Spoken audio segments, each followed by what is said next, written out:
Welcome to the my channel mom life with study.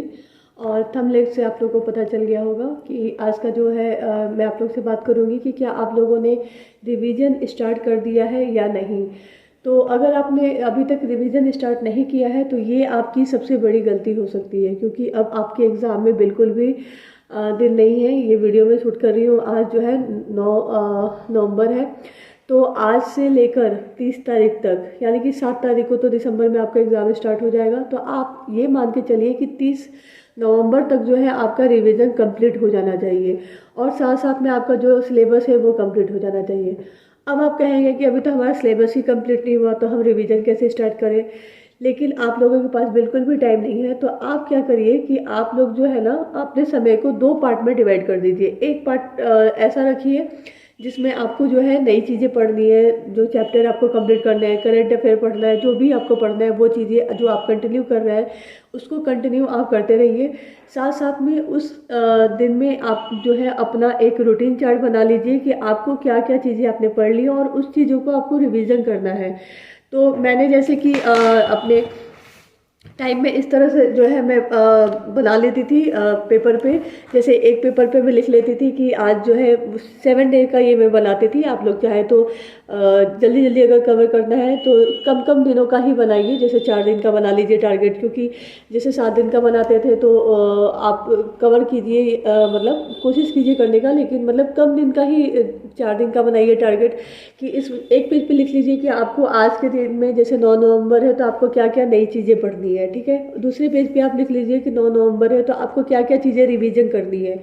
और उस हिसाब से आप अब जो है सुबह से लेके, ये नहीं टाइम भी मैं वो नहीं देखती थी कि मैं इतना टाइम इसको दूंगी इतना टाइम इसको दूंगी, क्योंकि जब ये बहुत जल्दी अगर आपको साथ साथ में पढ़ना हो, रिवीजन करना हो और एग्ज़ाम पास हो तो वो टाइमिंग के अंदर करना थोड़ा सा मुश्किल हो जाता है। तो मैं टारगेट रखती थी कि आज ये दिन है, ये चैप्टर मेरे कंप्लीट हो जाने चाहिए, चाहे जैसे हो। चाहे मैं एक चैप्टर के लिए 4 घंटे पढूँ, चाहे 1 घंटा पढूँ, चाहे जो भी पढूँ। तो इस तरह से मैं कर लेती थी। जैसे नई चीज़ें मैंने पढ़ ली थी, मुझे चैप्टर 4, 5, 6 पढ़ना है तो मैंने 4 पढ़ लिया तो उस पर टिक लगा दिया, 5 पढ़ लिया तो 6 टिक लगा दिया, और 6 अगर रह गया है तो उसको छोड़ दिया। उसके बाद इधर रिवीजन का जो टाइम होता था उस पर भी मैं देखती थी। इस पर भी मैं लिख लेती थी ये चैप्टर या ये टॉपिक जो है मुझे वो कर लेने हैं रिवीजन में, और जो जो होता जाता था उस पर टिक लगा देती थी। फिर 4 दिन 5 दिन का जो टारगेट था उसके बाद जो अगला दिन, जैसे 4 दिन का टारगेट हमने बनाया तो 5वें दिन जो है वो मैं फ्री रखती थी कि मेरे पीछे का जो, जैसे हो सकता है रिवीजन में कुछ चैप्टर छूट गए हों किसी भी वजह से, और अगर आपके नए जो सिलेबस है वो भी पढ़ने में 4 दिन के टारगेट में छूट गया तो 5वें दिन मैं उसको पूरा कंप्लीट कर लेती थी। और इस तरह से जो है ना सेक्शन बार बार के आप वो रिवीजन भी करते चलिए और इसको भी मतलब अपना सिलेबस भी कंप्लीट करते चलिए। मैं आप लोगों को ये सजेस्ट करूँगी कि आप लोग जो है आपका जो भी सिलेबस है आपके सब्जेक्ट के अनुसार आप उससे एक बार गो थ्रू ज़रूर हो जाइएगा। मतलब सारे सिलेबस से एक बार मतलब सरसरी निगाह से ज़रूर देख लीजिएगा, चाहे जितना भी टाइम कम हो।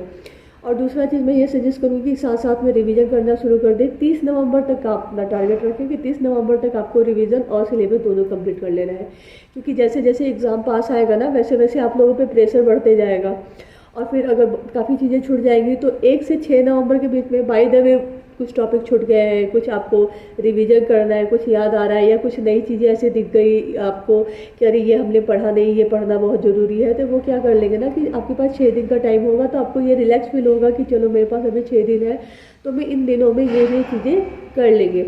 अगर आपके पास टाइम नहीं रहेगा ना तो क्या होगा कि आप जो प्रेशर है कि एग्ज़ाम आ रहा है, सिलेबस कंप्लीट नहीं हुआ, रिवीजन नहीं हुआ, तो ये सारी चीज़ें जो है आप एग्ज़ाम में अपने प्रेशर लेकर जाएंगे और फिर वहाँ पता चलता है कि छोटी छोटी मामूली चीज़ें जो है वो प्रेशर की वजह से गलत हो जाती हैं।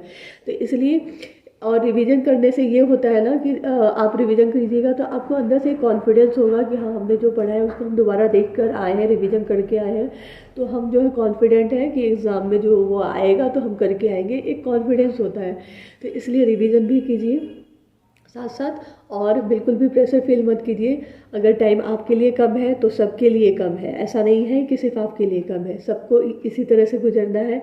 लेकिन इसमें वही लोग जो है आगे निकलेंगे जो कंटिन्यू लगे हुए हैं, और जो बिल्कुल मैं जैसे बोलती हूँ कि दिवाली, छठ, ये जो भी फेस्टिवल आ रहे हैं, इनको बस अपने मंदिर अंदर तक, मन तक ही आप बस मतलब हाथ जोड़ के वो कर लीजिए कि ठीक है इस बार हम उस फेस्टिवल में नहीं शामिल हो पाएंगे, लेकिन अगली बार जो है हम अपनी एक जिस जॉब को हम पाना चाहते हैं, जो हमारा लक्ष्य है, उसके साथ हम उस फेस्टिवल को बहुत अच्छे से सेलिब्रेट करेंगे अगले साल। तो इसलिए ये साल जो है ना, पूरा जो भी फेस्टिवल है बिल्कुल ध्यान मत दीजिए, बिल्कुल अपने आप को पैक कर लीजिए एक रूम में और एकदम डेडिकेटेड हो जाइए एग्ज़ाम के लिए। और अगर आपने इतना कर लिया ना, और अभी भी बहुत टाइम है, 7 दिसंबर तक आप कंटिन्यू लगे रहे ना, तो आप कहिएगा, इसी में कमेंट करके आप बोलिएगा कि हाँ दी आपने कहा था और वो सही हो गया और हमारा रिज़ल्ट हुआ है। तो मतलब कि जिसका भी रिज़ल्ट होता है ना, तो उसके पीछे बहुत मेहनत होती है, बहुत त्याग होता है, बहुत परिश्रम होता है, जिसको मतलब जिसका होता है रिज़ल्ट वही बता सकता है। आप और मुझे पता है कि आप लोग अगर लगे हुए हैं तो बिल्कुल आपको ये जो है वो ज़रूर देखने को मिलेगा दिन। और ऑल द बेस्ट, और बस आप लगे रहिए कंटिन्यू। अगर कोई भी प्रॉब्लम हो किसी तरह की भी, तो आप लोग मुझे कमेंट बॉक्स में करके ज़रूर बताइएगा कि क्या आप लोग को मतलब और मुझसे हेल्प चाहिए या फिर कुछ सजेशन चाहिए, तो मैं ज़रूर दूंगी। और इस वीडियो को लाइक ज़रूर कीजिएगा, कमेंट कीजिएगा और शेयर कीजिएगा, क्योंकि जितने कमेंट्स आते हैं, जितने लाइक्स आते हैं ना, और व्यूज़ आते हैं, तो मुझे अंदर से एक मोटिवेशन मिलता है कि चलो मतलब बहुत अच्छी फीलिंग होती है कि मैं आप लोगों के साथ कनेक्ट हो पा रही हूँ, यानी कि मैं जो समझाना चाह रही हूँ बहुत लोगों को फ़ायदा कर रहा है, बहुत लोग उससे मोटिवेट हो रहे हैं।